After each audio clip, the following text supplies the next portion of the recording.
నుంచి చెప్పారు కదా మార్నింగ్ నుండి. సో నేను జస్ట్ ఒక 2-3 లైన్స్ చెప్తాను. ఇప్పుడు మనకి గవర్నమెంట్ చాలా పథకాలు ఇస్తుంది కదా. గవర్నమెంట్ నుంచి డబ్బులు ఎక్కడి నుండి వస్తున్నాయి గవర్నమెంట్కి? ట్యాక్సెస్. సో మనకి 2 రకాల ట్యాక్సెస్ ఉంటాయి, direct taxes, indirect taxes. Direct taxes అంటే ప్రాపర్టీ ట్యాక్స్, ఎంటర్టైన్మెంట్ ట్యాక్స్ ఇట్లాంటివి. సో ఇండైరెక్ట్ ట్యాక్స్ అంటే చాలా రకాల ట్యాక్స్లు ఉంటాయి అంతకుముందు, వ్యాట్ ఇంకా వాటన్నిటినీ కలిపేసి అవన్నీ కూడా చాలా గందరగోళంగా కన్ఫ్యూషన్గా ఉన్నాయి కాబట్టి అన్నిటినీ కలిపి గూడ్స్ అండ్ సర్వీసెస్ ట్యాక్స్ అని ఒక ట్యాక్స్ తీసుకొచ్చారనమాట. జిఎస్టీ అనేది 2017 జూలై 1న ఇంట్రడ్యూస్ చేశారు. 4 స్లాబ్స్, 5, 18, 28 ఇంకా 3 అనుకుంటా మధ్యలో. 0, 5, 12, 18, 28 ఆ 4 స్లాబ్స్ని రీసెంట్ రిఫార్మ్స్లో రెండింటిగా తగ్గించారు. సో ఇలా తగ్గించడం వల్ల ఉపయోగం ఏంటి? మనకి కొన్ని వస్తువులు తక్కువ ప్రైస్కి వస్తాయి. తక్కువ ప్రైస్కి వచ్చినప్పుడు మీరు ఒకటి కొనే పెన్సిల్ని 2 కొంటారా లేదా అదే డబ్బులకి? దానివల్ల ఏం పెరుగుతుంది? మన కన్జ్యూమింగ్ కెపాసిటీ అనేది పెరుగుతుంది, అంటే డిమాండ్ పెరుగుతుంది. డిమాండ్ పెరిగితే ఆబ్వియస్గా ప్రొడక్షన్ పెరుగుతుంది. ప్రొడక్షన్ పెరగాలంటే అక్కడ చాలామందికి ఉద్యోగాలు కూడా లభిస్తాయి. సో ఇదంతా ఒక సైకిల్ అనమాట. ఇప్పుడు మీరు ఒక పెన్సిల్ కొనే చోట 2 పెన్సిల్ కొన్నారు, ఆ 2 పెన్సిల్ తయారు చేయాలి కదా, మరి అంటే అక్కడ ఎంప్లాయ్మెంట్ కూడా జనరేట్ అవ్వాలి కదా. సో జిఎస్టీ వల్ల ఇలా చాలా రకాలు. ఫస్ట్ మీకు స్టూడెంట్స్గా కొన్ని రకాల నోట్బుక్స్ మీద, పెన్సిల్స్ వీటన్నిటిని తగ్గించారా లేదా?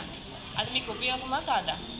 అట్లానే మనం ఇంటి దగ్గరికి వెళ్దాం, కొన్ని డైరీ ప్రొడక్ట్స్, చాక్లెట్స్ వీటన్నిటి మీద కూడా తగ్గించారుగా. సో దీని అంతటి వల్ల ఏం జరుగుతుంది? డిమాండ్ పెరుగుతుంది. అట్లా డిమాండ్ పెరిగితే సప్లై కూడా పెరగాలి. సప్లై పెరగాలంటే ప్రొడక్షన్ పెరగాలి. ప్రొడక్షన్ పెరగాలంటే జాబ్స్ పెరుగుతాయి. జాబ్స్ పెరిగితే మీ దగ్గర డబ్బులు ఉంటాయి. జాబ్స్ మనకే కదా వస్తాయి, డబ్బులు వస్తాయి. మళ్ళీ ఆ డబ్బులు తీసుకెళ్ళి మళ్ళీ మీరు కొంటారు. ఇదంతా ఒక సైకిల్ అనమాట. ఇదే ఎకానమీ అంటే. ఆల్రెడీ ఇంటర్మీడియట్ పిల్లలకి ఎకానమీ అనేది ఉంటుంది కదా. So this is GST. మనకి ఇప్పుడు క్యాంపెయిన్ ఎందుకు నడుస్తుందంటే ఇదంతా జనాల్లో తెలియాలి. ఇప్పుడు మన ఊళ్ళో మన పేరెంట్స్కి అన్నీ తెలియవు కదా. సో స్కూల్ పిల్లలకి కాంపిటీషన్స్ ఇవన్నీ ఎందుకు పెడుతున్నారు? మీకు ఒక అవగాహన రావాలి. ఎందుకంటే మన ఇండియా ఫ్యూచర్ మీరే కదా పెద్ద అయిన తర్వాత రకరకాల జాబ్స్ చేస్తారు. సో ఇండియా ఫ్యూచర్ మీరు కాబట్టి మీరు తెలుసుకోవాలి. ఫస్ట్ ఇండియాలో ఇంత పెద్ద ట్యాక్స్ రిఫార్మ్ జరుగుతుంది, దాంట్లో ఇన్ని చేంజెస్ చేశారు, అదనేది మీకు ఫస్ట్ ఒక అవగాహన ఉండాలి. ఏదో 100% అన్నీ తెలుసుకోవాలని కాదు. మీకు ఇప్పుడు ఒక అవగాహన ఉందనుకోండి, రేపు మీకు ఎకానమీ సబ్జెక్ట్లో వచ్చినప్పుడు అప్పుడు నేను జిఎస్టీ చదువుకున్నాను కదా, నాకు తెలుసు కదా అనే ఆలోచన ఉంటుంది కదా. అప్పుడు మీకు ఆల్ ఆఫ్ ఎ సడన్ కొత్త సబ్జెక్ట్ కాదు ఇది, ఎందుకంటే మీకు ఆల్రెడీ ఇప్పుడు తెలిసిపోయింది. మీకు తెలిసిన కొంచెంని మీ ఇంటికి వెళ్ళి చెప్తారు మీ పేరెంట్స్కి, అవునా? సో అందుకని స్కూల్ లెవెల్లో కూడా కాంపిటీషన్స్ అనేది పెట్టడం జరిగింది. So done, this is about GST. Coming to essay writing scripts నేను చూసినప్పుడు చాలామంది చాలా బాగా రాశారు. సో ఫస్ట్ ఆఫ్ ఆల్ అందరికీ బాగా రాశారు కాబట్టి కంగ్రాచులేషన్స్, క్లాప్స్ కొట్టుకోండి మీరు, ఓకేనా? ఓకే. సో ఎస్ఏ రైటింగ్ అంటే నేను ఒక 2-3 టిప్స్ చెప్తాను. ఇప్పుడు మనం ఒక టాపిక్ రాయాలి అంటే ఫస్ట్ ఇంట్రడక్షన్ చేయాలా? ఫర్ ఎగ్జాంపుల్ జిఎస్టీ అనుకోండి. ఇంట్రడక్షన్ ఏంటి? ఫస్ట్ జిఎస్టీ అబ్రివేషన్ని గూడ్స్ అండ్ సర్వీసెస్ ట్యాక్స్. ఇది 2017లో ఇంట్రడ్యూస్ చేశారు. ప్రజెంట్ దాంట్లో రీఫార్మ్స్ జరిగినాయి కాబట్టి మనం జిఎస్టీ ఎస్ఏని రాస్తున్నాం. ఇది ఇంట్రడక్షన్. బాడీ పార్ట్ వచ్చేటప్పటికి ఏమేమి రావాలి?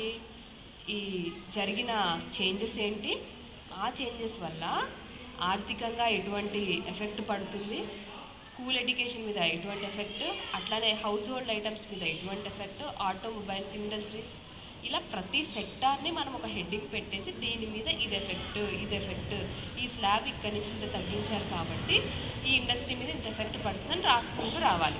ఇది బాడీ. తర్వాత కంక్లూజన్ ఉండాలిగా. ఎస్ఏ రైటింగ్ అంటే ఇంట్రడక్షన్ ఉండాలి, బాడీ ఉండాలి, కంక్లూజన్ ఉండాలి. కంక్లూజన్లో ఏం రాస్తాం మనం? ఈ రీఫార్మ్స్ వలన మన భారతదేశానికి ఒక మంచి జరుగుతుంది అనే హోప్ని మనం కంక్లూజన్లో రాస్తామన్నమాట. కంక్లూజన్ ఎప్పుడు కూడా మనం ఒక మంచి పాజిటివ్ నోట్గా ఎండ్ చేస్తామన్నమాట. సో ఎస్ఏ రైటింగ్ ఇదని కాదు, మీరు ఏ కాంపిటీషన్లో పార్టిసిపేట్ చేసినా ఈ స్ట్రక్చర్ అనేది గుర్తుపెట్టుకోండి. ఫస్ట్ అసలు ఇంట్రడక్షన్, దాని గురించి మీకు తెలిసింది రాస్తారు.